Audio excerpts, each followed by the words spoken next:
Hello students, good morning. आज हम लोग मनोविज्ञान की पढ़ाई करेंगे।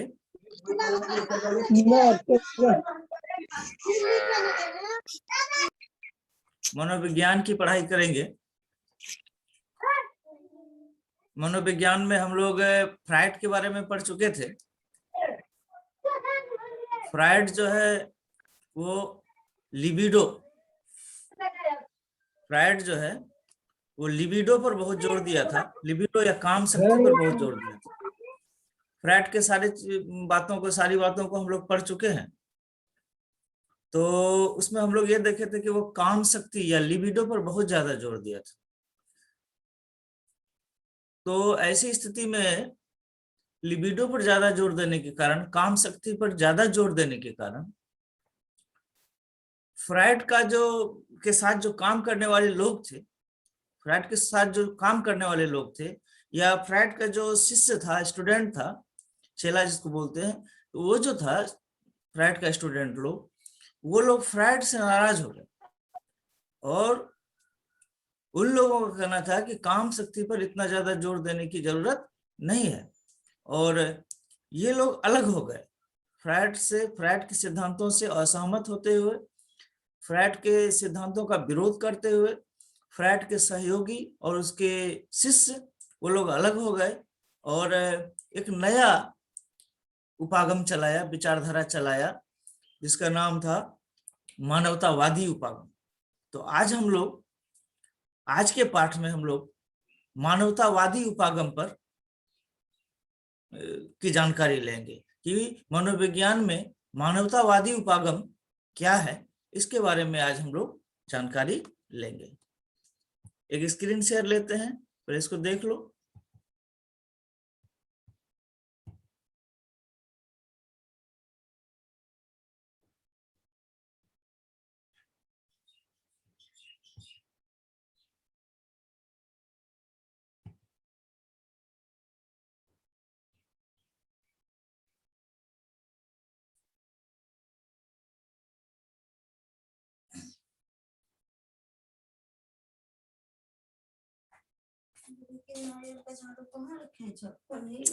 आज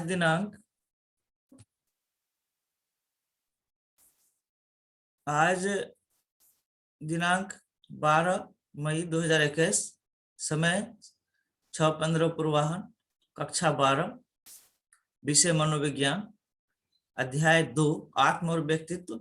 आत्म और व्यक्तित्व का ये लास्ट टॉपिक है। इसके बाद ये जो अध्याय है ये खत्म हो जाएगा। आज के बाद जो है ये अध्याय 2, अब हम लोग अध्याय 3 पे चलेंगे। आज ये पढ़ लेते हैं लास्ट टॉपिक, और पाठ का नाम है मानवतावादी उपागम। मानवतावादी उपागम, मनोविज्ञान में मानवतावादी उपागम पर प्रकाश डालें, इस तरह से प्रश्न आएगा तुम लोगों को। तो ये पाठ है मानवतावादी उपागम। ये पाठ जो है, ये जो मानवतावादी उपागम दिया रोजर्स और मैस्लो ने दिया। बहुत इंपॉर्टेंट ऑब्जेक्टिव के रूप में आता है कि मानवतावादी उपागम किसने दिया? रोजर्स ने और मैस्लो, दोनों ने मिलकर के दिया। तो कार्ल रोजर्स और अब्राहम मैस्लो, ये दोनों ने मानवतावादी उपागम दिया। आज हम लोग इसी मानवतावादी उपागम के बारे में पढ़ेंगे।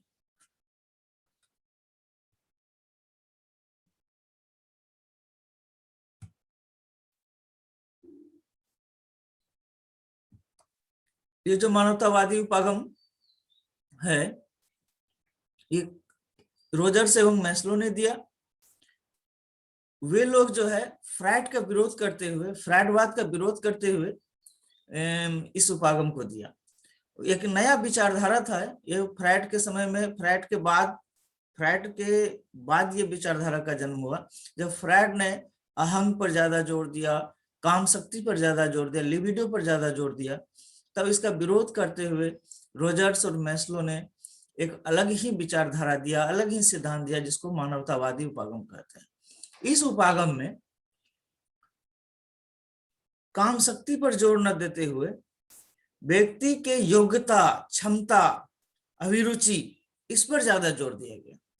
बोला कि नहीं, व्यक्ति का जो योग्यता है उस पर हम लोगों को फोकस करना चाहिए, क्षमता पर फोकस करना चाहिए, अभिरुचि पर फोकस करना चाहिए, उसके अंदर का जो आत्मविश्वास है व्यक्ति का, उस पर हम लोगों को जोर देना चाहिए, उसके आधार पर व्यक्तित्व का निर्धारण करना चाहिए, न कि लिबिडो पर ज्यादा जोर देना चाहिए।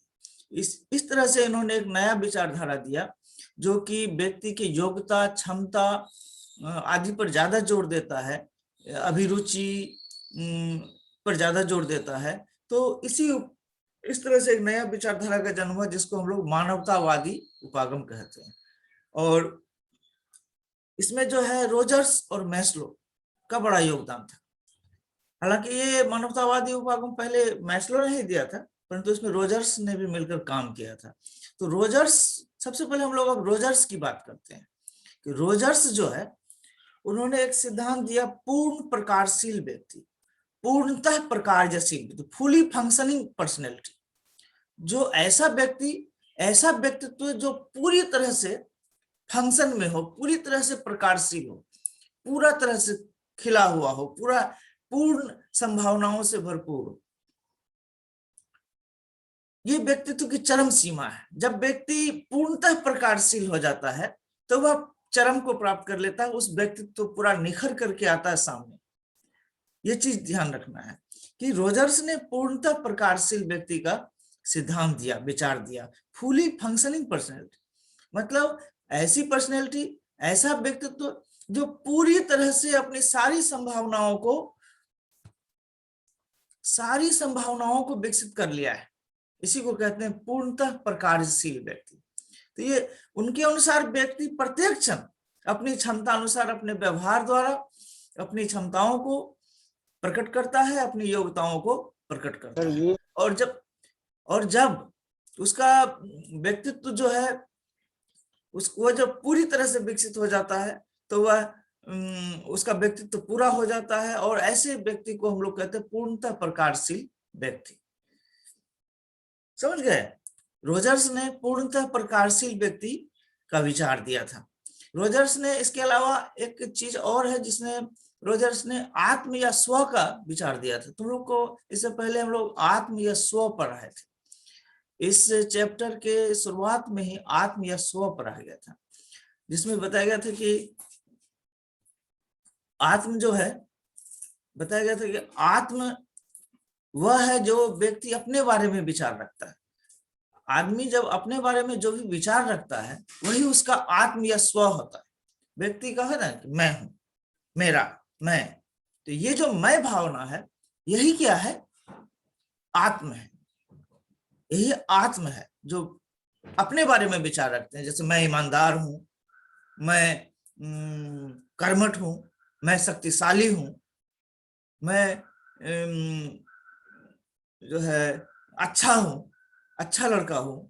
ये जो भावना है यही क्या है? आत्म है। तो आत्म या स्व का विचार किसने दिया? ये रोजर्स महोदय ने दिया। रोजर्स ने पहली बार बताया कि आत्म या स्व होता है, व्यक्ति में आत्म या स्व होता है, और ये आत्म या स्व व्यक्ति में, बच्चे में 2.5 साल में शुरू हो जाता है। आत्म या स्व का जो ये है भावना है, ये 2.5 साल में शुरू हो जाता है, क्योंकि 2.5 साल का बच्चा बोलता है ये मेरा है, ये मोबाइल मेरा है, ये मेरा है, ये चीज मेरा है, वो चीज मेरा है, वो हमको दो, ये मुझे चाहिए। तो मैं, मुझे, ये जो एक 2.5 साल का बच्चा जब ये बोलता है तो क्या करता है? यही चीज है आत्म या स्व। तो ये 2.5 साल में विकसित हो जाता है। और हम जो अपने बारे में सोचते हैं कि मैं क्या हूं, अगर कोई आदमी सोचता है कि मैं गरीब हूं तो ये उसका वास्तविक आत्म 2 तरीके का होगा, वास्तविक और आदर्श। तो जब व्यक्ति ये सोचता है कि मैं गरीब हूं तो ये उसका वास्तविक आत्म है, अपने बारे में विचार रखता है कि मैं गरीब हूं तो ये उसका वास्तविक आत्म है। परंतु वो सोचता है कि मुझे अमीर बनना है, वो सोचता है कि मुझे अमीर बनना है, मगर अभी तो मैं गरीब हूं, मगर मुझे अमीर बनना है। तो जो सोचता है जैसा वो बनना चाहता है, क्या बनना चाहता है? अमीर बनना चाहता है। तो ये जो अमीर बनना चाहता है, ये उसका आत्म है, आदर्श आत्मा। व्यक्ति जो है वह उसका वास्तविक आत्मा है, व्यक्ति जो होना चाहता है ये उसका आदर्श आत्मा है। यही अंतर है वास्तविक आत्मा और आदर्श आत्मा। व्यक्ति जो अभी है अपने बारे में जैसा विचार रख रहा है वह उसका वास्तविक आत्मा। जैसे मैं गरीब हूँ, एक वास्तविक आत्मा है, परंतु व्यक्ति सोचता है कि मुझे अमीर बनना है, मुझे अमीर बनने की इच्छा रखता है, तो ये अमीर बनने की जो इच्छा है वो उसका आदर्श आत्मा है। तो यहाँ एक चीज देखना है, रोजर्स महोदय ने बताया कि व्यक्ति जो है, व्यक्ति के आदर्श आत्मा और वास्तविक आत्मा में जितना ज्यादा डिफरेंस होगा, जितना ज्यादा अंतर होगा, वो उतना ज्यादा मानसिक कमजोरी वाला आदमी, वो उतना ज्यादा मानसिक बीमार आदमी होगा। और जितना ज्यादा इसमें जितना कम गैप होगा, वास्तविक आत्मा और आदर्श आत्मा में जितना कम गैप होगा, वो उतना अच्छा मानसिक स्वास्थ्य वाला व्यक्ति। ये दोनों के बीच में अंतर कम होना चाहिए।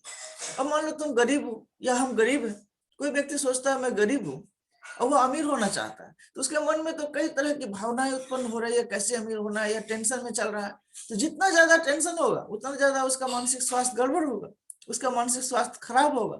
और जितना ज्यादा वो इसको मेकअप कर लेगा, वास्तविक आत्मा और आदर्श आत्मा में जितना कम डिफरेंस होगा, उसका मानसिक स्वास्थ्य उतना हो जाएगा, क्योंकि वो सब कुछ को प्राप्त कर लिया है, उसको सब कुछ मिल रहा है।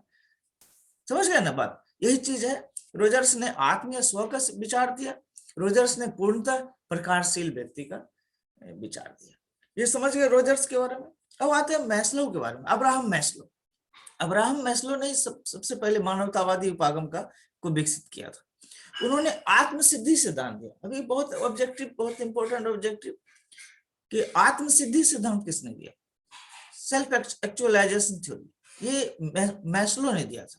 आत्मसिद्धि सिद्धांत, उन्होंने बताया कि जब व्यक्ति अपनी सारी संभावनाओं को विकसित कर लेता है तो वह आत्मसिद्ध हो जाता है। आत्मसिद्ध मतलब पहुंचा हुआ। हम लोग कहते हैं कि किसी साधु महात्मा के बारे में कि वो साधु तो बहुत पहुंचा हुआ है। पहुंचा हुआ क्या? पहुंचा हुआ मतलब उसकी पूरी संभावनाएं विकसित हो गई, वो अपने को पूरा डेवलप कर चुका है, अपने दिल दिमाग को पूरा डेवलप कर चुका है, उसी को कहते हैं पहुंचा हुआ व्यक्ति। वही वो आत्मसिद्ध व्यक्ति। तो आत्मसिद्ध व्यक्ति क्या करता है? अपनी क्षमताओं का पूरा उपयोग कर लेता है, वो पहुंच जाता है, एकदम पहुंचा हुआ व्यक्ति हो जाता है, वो आत्मसिद्ध हो जाता है, वो पूरी तरह से सभी चीजों से स्वतंत्र हो जाता है, उसको कोई लाग लपेट नहीं रहता है। आज पहुंचा हुआ व्यक्ति इस सांसारिक मोह माया से ऊपर उठ जाता है, ये चीज है। और वो पूरी तरह से अपने को आत्मसम्मान को प्राप्त कर लेता है, वो जो है सेल्फ स्टीम जिसको बोलते हैं, आत्मसम्मान। तो पहुंचा हुआ जो व्यक्ति होता है, आत्मसिद्ध व्यक्ति, वह सेल्फ स्टीम को प्राप्त कर लेता है। तो मैस्लो का जो सबसे प्रमुख हम लोग जो इसमें चर्चा करेंगे वह करेंगे आत्म सिद्धि सिद्धांत। मैस्लो का आत्म सिद्धि सिद्धांत समझ गए कि जब आदमी अपनी क्षमता का, अपनी योग्यता का पूरा विकास कर ले तो वह आत्मसिद्ध हो जाता है। यही आत्म सिद्धि सिद्धांत है। व्यक्ति को चाहिए कि अपनी क्षमता का पूरा उपयोग करे, अपनी जो जितना आपको शक्ति मिला है ईश्वर के द्वारा, उस शक्ति का पूरा उपयोग करे। हम लोग अपने दिमाग का 2% भी उपयोग नहीं करते। आदमी को चाहिए कि वो अपने दिमाग का पूरा उपयोग करे, 100% उपयोग करे। जो लोग ज्यादा उपयोग करते हैं वही लोग राम कृष्ण बुद्ध हो गए, भगवान हो गए। जो लोग ज्यादा उपयोग किए अपने दिमाग का वो लोग पहुंच गए, आगे पहुंचा हुआ आदमी। राम कृष्ण क्या थे? पहुंचे हुए लोग थे। बुद्ध क्या थे? पहुंचे हुए लोग थे। मोहम्मद साहब क्या थे? पहुंचे हुए लोग थे। तो ये लोग अपने दिल दिमाग का ज्यादा उपयोग किए, अपनी क्षमताओं का, योग्यताओं का ज्यादा उपयोग किए। तो आदमी को चाहिए कि वो अपनी क्षमता, योग्यता को ज्यादा से ज्यादा विकसित करे, इससे उसका व्यक्तित्व जो है खिल करके, निखर करके सामने आएगा। तो इस तरह से देख रहे हैं कि मैस्लो ने आत्मसिद्धि सिद्धांत दिया, रोजर्स ने पूर्णतः प्रकाशशील व्यक्ति का सिद्धांत दिया, इसके अलावा रोजर्स ने आत्म या स्व का सिद्धांत दिया। जैसा आप तुम लोग समझ गए होगे, स्क्रीन शेयर लेते हैं, इसको देखो।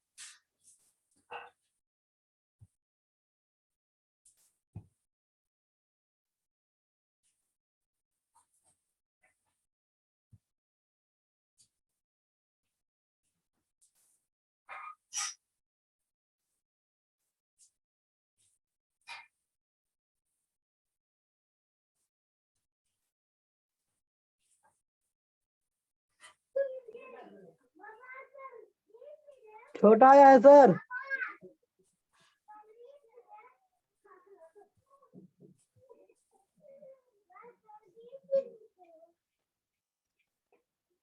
छोटा आया है, बड़ा हुआ?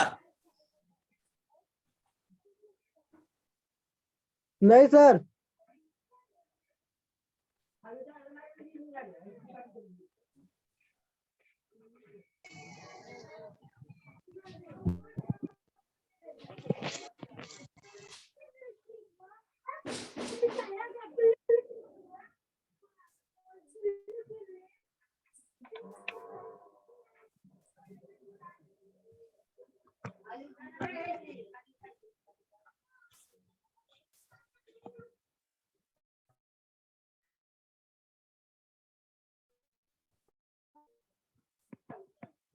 आया?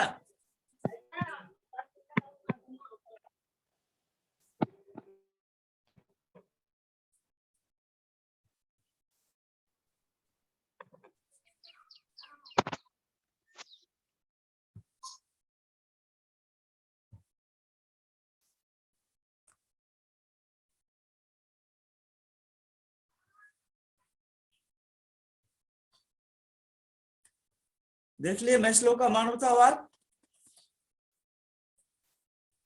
और रोजर्स का मानवतावाद।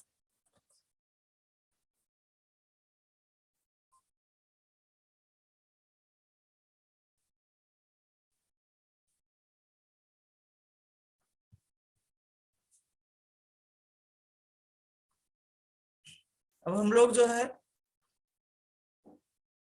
अगले पाठ पर चलेंगे, अगला प्रश्न पर चलेंगे। अगला प्रश्न हमारा है स्वस्थ व्यक्ति की अवधारणा। स्वस्थ व्यक्ति किसे कहते हैं? स्वस्थ व्यक्ति कौन होता है? हम लोग अक्सर ये कहते हैं कि स्वस्थ व्यक्ति वो होता है जो कि बीमार नहीं होता है। स्वस्थ व्यक्ति बीमार नहीं होता है। जो व्यक्ति बीमार नहीं है वह स्वस्थ है। जो जिसको कोई प्रकार किसी भी प्रकार की शारीरिक परेशानी नहीं है वो स्वस्थ है, यही बोलते हैं ना। परंतु ऐसी बात नहीं है।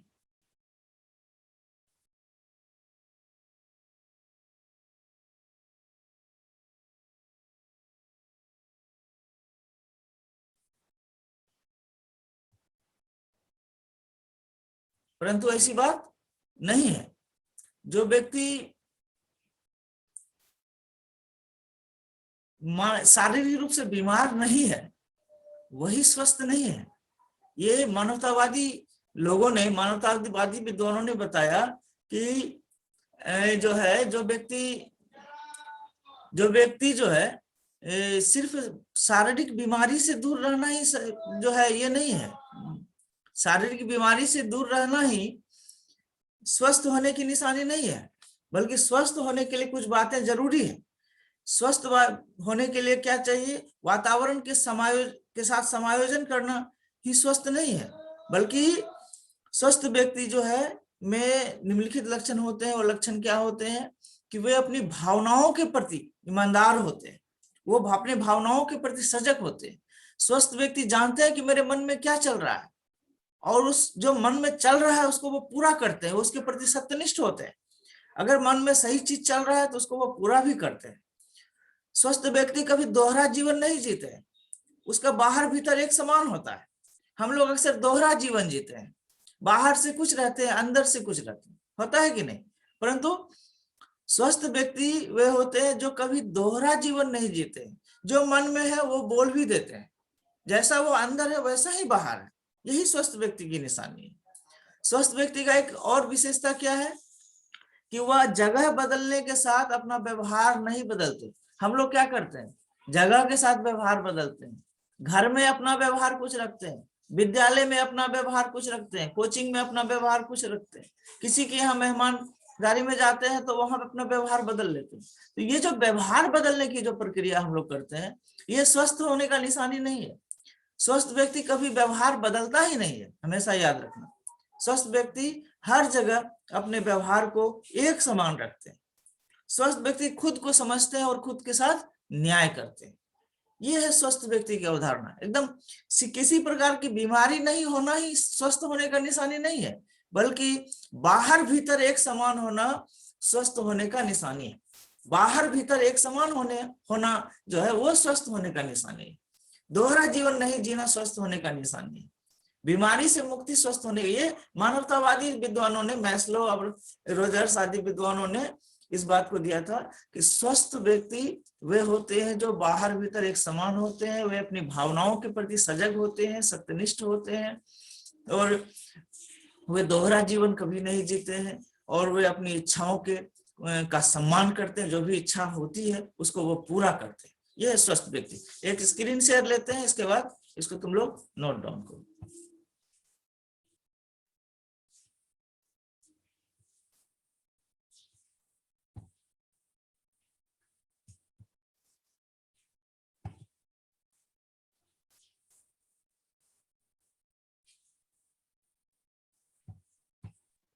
छोटा है सर, छोटा है, बड़ा कीजिए।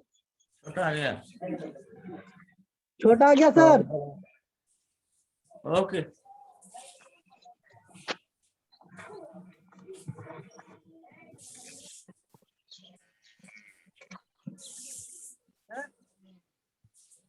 हाँ हो गया आ गया पूरा। आ गया?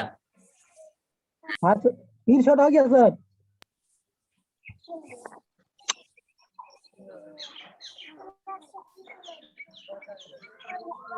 हाँ अब आ गया।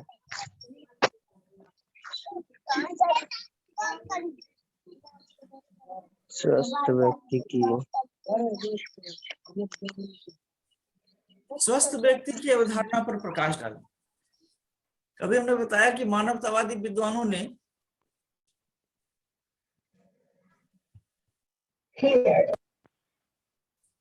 स्वस्थ व्यक्ति को नई तरीके से परिभाषित किया। उन्होंने बताया कि वातावरण से समायोजन कर लेने से ही कोई स्वस्थ नहीं हो जाता, बल्कि स्वस्थ व्यक्ति के निम्नलिखित लक्षण होते हैं। नंबर 1 में देखिए, वे अपनी भावनाओं के प्रति सजग होते हैं, सत्यनिष्ठ होते हैं, वे दोहरा जीवन नहीं जीते। उसका अर्थात उसका बाहर भीतर एक समान होता है। वे स्थान बदलने के साथ अपना व्यवहार नहीं बदलते। वे स्वयं को समझते हैं और खुद के साथ न्याय करते हैं। वे स्वयं को समझते हैं और खुद के साथ न्याय करते हैं। यह है स्वस्थ व्यक्ति की अवधारणा।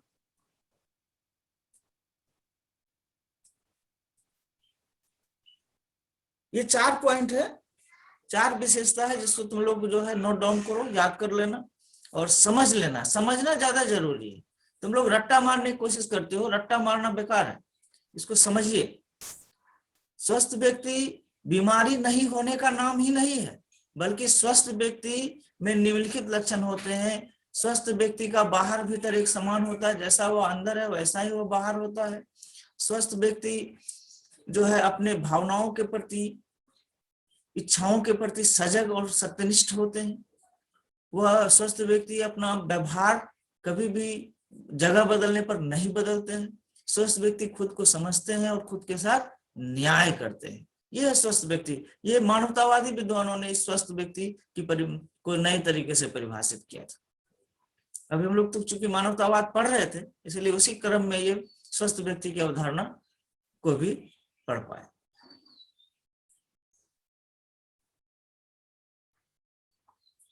लिख लिए?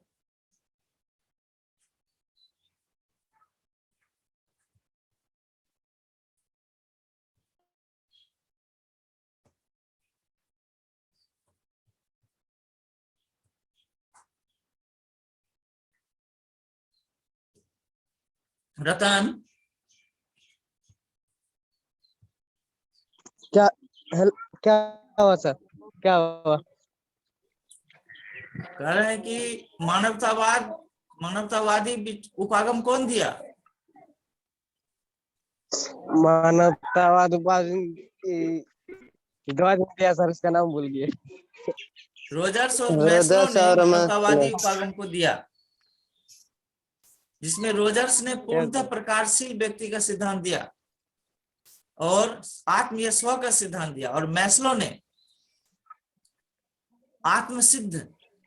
आत्मसिद्धि सिद्धांत दिया। आत्मसिद्ध व्यक्ति, आत्मसिद्धि सिद्धांत दिया।